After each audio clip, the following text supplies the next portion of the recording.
Salut tout le monde, la saison 8 est actuellement en plein tournage et dans un grand secret, HBO est en train de préparer l'après Game of Thrones avec plusieurs projets de séries dérivés. En mai 2017, l'auteur J.R.R. Martin parlait de 4 projets à son arrivée à Los Angeles, puis peu de temps après, le nombre de projets monte à 5 sans pour autant révéler le nom du 5e scénariste. Les 4 premiers scénaristes sont donc Max Borenstein, auteur des films Kong Skull Island et Godzilla. Jane Goldman, à qui l'on doit les franchises Kingsman et Kick-Ass, et cette dernière s'est d'ailleurs exprimée depuis sur son scénario, puisqu'elle a dit que son projet de spin-off serait à la fois comique et sanglant. Un choix pas si étonnant que ça lorsqu'on connaît Kingsman et Kick-Ass. Puis Brian Helgeland, auteur du scénario du film oscarisé LA Confidential et Mystic River, et enfin Carly Wray, l'auteur de la série Constantine et Mad Men.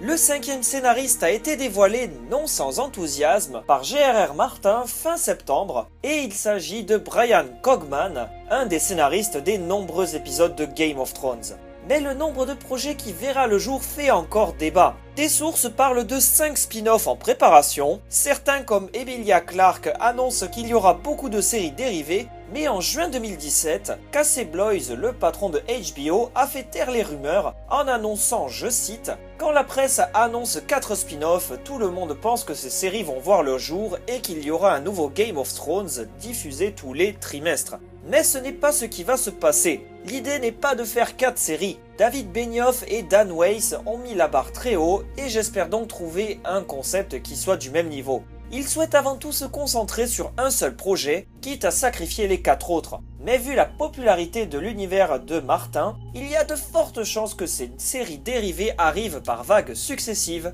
D'ailleurs, l'auteur préfère parler de successeurs plutôt que de spin-off. Bref, depuis tout ce temps, rien n'a été vraiment confirmé, mis à part quelques informations données par Martin sur le contenu de ces 5 scénarios. Tout d'abord, ce sont des préquels, donc l'histoire de ces 5 projets se déroule avant le récit de Game of Thrones. Désolé celles et ceux qui voulaient une suite à Game of Thrones, cela n'arrivera malheureusement pas.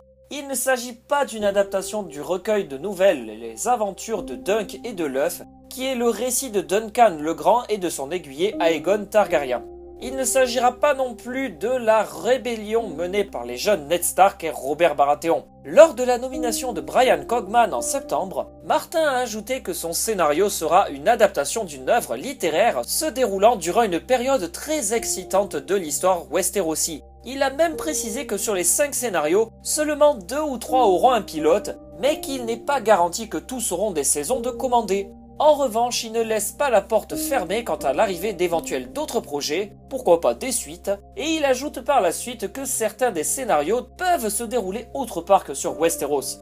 Vous me direz, dans ce flot d'informations, que reste-t-il? Eh bien ma foi, il y a énormément de possibilités. Déjà concernant l'adaptation envisagée par Brian Cogman, on peut supposer une adaptation d'une saga terminée. Martin a précisé qu'il ne voulait surtout pas refaire la même erreur que Game of Thrones, c'est-à-dire laisser une série télé dépasser ses œuvres suite à son travail lent d'écriture. C'est la raison pour laquelle il a refusé que ce soit une adaptation des aventures de Dunk ou de l'œuf, car il dit n'avoir écrit que 3 romans sur la dizaine initialement prévue. Il en va de même pour la rébellion de Robert contre les Targaryens, car il avance que son prochain roman répondra à toutes les questions et qu'adapter cette période serait dommage compte tenu du fait qu'on connaît déjà quasiment tout grâce à Game of Thrones.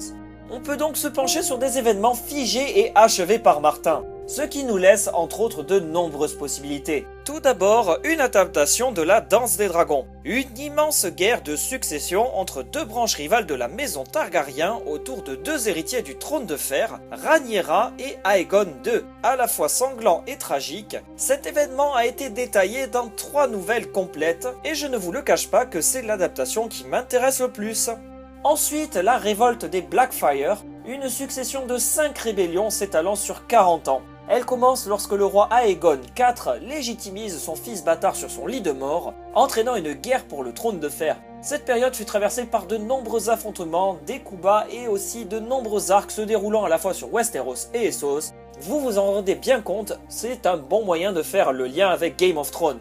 Ensuite, on pourrait aussi imaginer un spin-off sur le Roi de la Nuit. Alors attention à ne pas confondre avec le Roi de la Nuit qu'on connaît dans Game of Thrones, car cela n'a rien à voir. Cette histoire fait référence au légendaire 13e Lord Commander de la Garde de Nuit qui tomba amoureux d'une femme marcheur blanc. Pour vous donner un ordre d'idée, Jon Snow est le 998e Lord Commander, ce qui montre l'ancienneté de ce récit. Du coup, ce 13e Lord Commander s'est déclaré lui-même roi de la nuit, et pendant 13 ans, le couple régna sur la Garde de Nuit à coups de magie noire et de sacrifices humains, avant d'être détruit par une alliance entre les Stark et le peuple libre. Ma foi, pourquoi pas, même si ça reste une option assez improbable. Ensuite, on pourrait aussi imaginer un récit qui raconterait la Longue Nuit, c'est-à-dire la guerre entre les enfants de la forêt et les marcheurs blancs qui ont été fraîchement créés, mais aussi la construction du mur par Bran le bâtisseur. Une période antérieure de milliers d'années avant l'arrivée des premiers Targaryens, de quoi laisser place à un récit tout du moins novateur. Il en va de même pour le mystérieux épisode du fléau de Valyria, où il s'agirait de raconter les événements cataclysmiques qui ont entraîné la chute de cette illustre cité, qui n'est aujourd'hui dans Game of Thrones qu'une immense cité en ruine. De même, il ne faut pas oublier la conquête de Westeros par Aegon Ier, qui a déjà été abordée par Martin en détail dans les romans, mais qui a été aussi évoqué à de nombreuses reprises dans la série. Cet événement marquant pourrait tout à fait convenir, étant donné que ça permettrait d'expliquer les origines du trône de fer et de la dynastie Targaryenne à Westeros. Enfin, on peut tout à fait imaginer que le récit de ces spin-offs se déroulerait sur les immenses continents inexplorés de Sotorios et Ulthos, deux continents très peu décrits et à peine cartographiés sur les cartes officielles, et qui pourraient être une base de départ pour un récit totalement inédit. Voilà toutes les possibilités envisageables. J'ai oublié aussi de préciser qu'il y avait des possibilités de faire des séries dérivées sur des personnages illustres de l'univers de Game of Thrones. Bref, les possibilités ne manquent pas. Et vous, qu'en pensez-vous? Quelle serait l'adaptation la plus judicieuse selon vous? Si les pistes abordées vous ont plu, dites-le moi en commentaire, et si d'ailleurs ça vous branche, je vous ferai des vidéos beaucoup plus détaillées sur chaque période que j'ai présentée. Merci de votre attention, et je vous dis à la prochaine fois pour une nouvelle vidéo. Bye tout le monde!